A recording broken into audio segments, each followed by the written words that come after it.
dado, modelo, resultado, né? Primeiro de tudo, não é qualquer dado que você vai colocar dentro do seu modelo, né? Existe aquela velha máxima que lixo que é colocado dentro de um modelo vai ser retornado depois lá no final como lixo também, não vai adiantar. Se a gente não tiver um processo de curadoria muito bem feito, a gente vai ter problemas nos resultados, né? E por consequência em toda a cadeia de decisão, né? Então, esses procedimentos, eles vêm sendo desenvolvidos nos últimos anos, a gente vem fazendo um trabalho muito grande nesse sentido, né?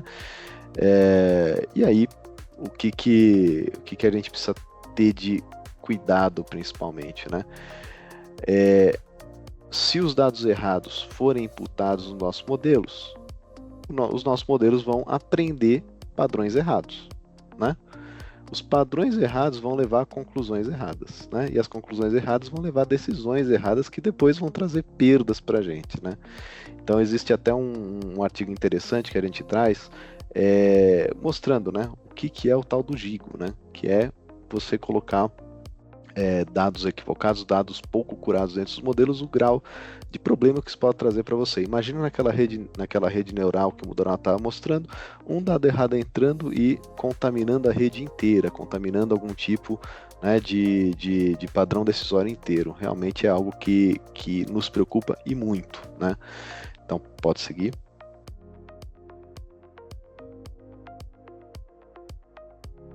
Bem, e aí que esse trabalho, né, de gestão de dados entra em campo, né?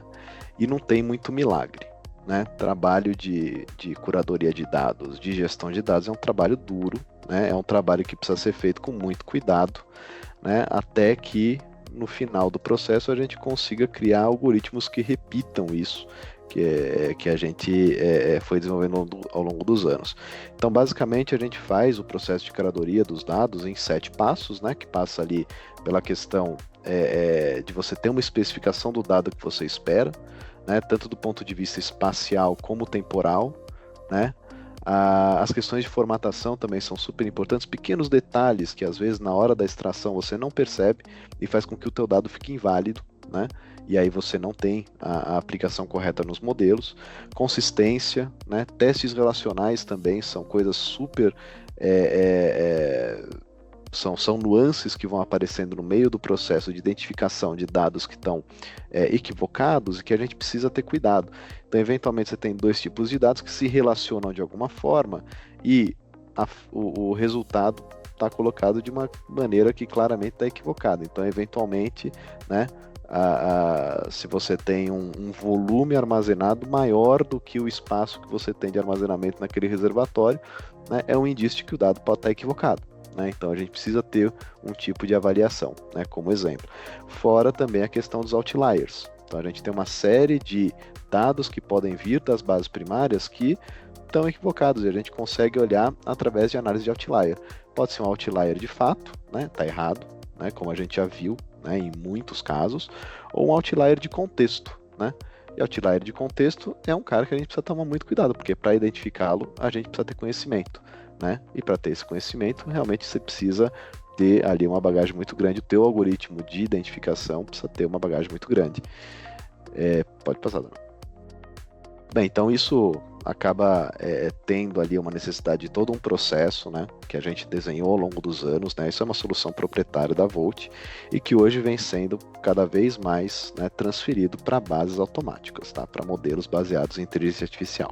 Muito bem, e aí ao longo do tempo as coisas vão evoluindo, claro, né, e hoje a gente tem uma ferramenta que basicamente disponibiliza uma série de dados das bases primárias principais do nosso setor que faz isso, né? E a gente tem alguns comitês, né, de robôs, né, baseados em IA que fazem esse tipo de identificação. A gente trouxe um exemplo aqui, a gente foi cobrindo ali algumas informações um pouquinho mais delicadas, mas um exemplo só para mostrar para vocês o seguinte: isso aqui é uma previsão de chuvas, né? Do modelo GEFS em uma certa bacia que em um determinado dia lá do passado, se não me engano, na terceira hora do dia, teve uma previsão de uma chuva muito forte e abrupta em um determinado momento, tá? Do horizonte previsto. Estava um pouco estranho, né? Muito bem. Esse ponto, assim como todos os outros, passou pelo crivo dos 3 robôs que na época eram implementados, né? Cada um com a sua técnica de machine learning, e esse ponto especificamente foi apontado pelos 3 como um outlier, né? Muito bem. Então, poderia ter sido apontado por 2, por 1, por nenhum, né? Mas o comitê disse, olha, isso aqui é um outlier, tá? E aí, depois de 2 novas previsões, isso se confirmou não somente pelo nosso algoritmo, mas pela própria renovação da previsão. Então a previsão seguinte já não continha esse ponto, que é o caso aqui da direita. Né? Então realmente é uma coisa interessante da gente olhar. Por quê? Porque se a gente não tivesse identificado esse outlier, esse ponto teria entrado no modelo. E se esse ponto tivesse entrado no modelo, ele teria dado uma indicação eventual, se fosse um modelo de preço, por exemplo, de uma queda de preço indevida. Né? Então isso é uma coisa que a gente precisa tomar muito cuidado. Então, pode passar, Laura? Pode ir? Então, assim, imagina, né, que legal seria se a gente tivesse, né, eu acabei dando spoiler, tá, mas se a gente tivesse uma série de robôs aí treinados, né, baseados em IA, que executassem todos esses trabalhos de coleta diária, armazenamento, formatação, parseamento e gestão da qualidade desses dados, centralizando os resultados em uma única plataforma. Então, como a gente comentou, a gente tem muitos conjuntos de dados abertos por aí hoje, mas eles estão espalhados, né? E eles não estão necessariamente curados, não estão necessariamente formatados para aquilo que a gente precisa. Né? Então a gente pensou nisso e a gente montou uma solução, né? O nosso Data Hub da Volt Robotics, que já existem alguns assinantes, já existem pessoas que usam, né? Mas até então a gente não tinha comentado muito com todos, né? Mas hoje nós temos essa solução. Eu preciso de dados atualizados e validados, estou baixando tudo sozinho. Então, se você achar interessante ter uma solução em que os dados estão todos disponíveis, atualizados, validados, sempre para você lá, a gente pode te mostrar a solução. Só manda uma mensagem aqui, datahub@voltrobotics.com.br.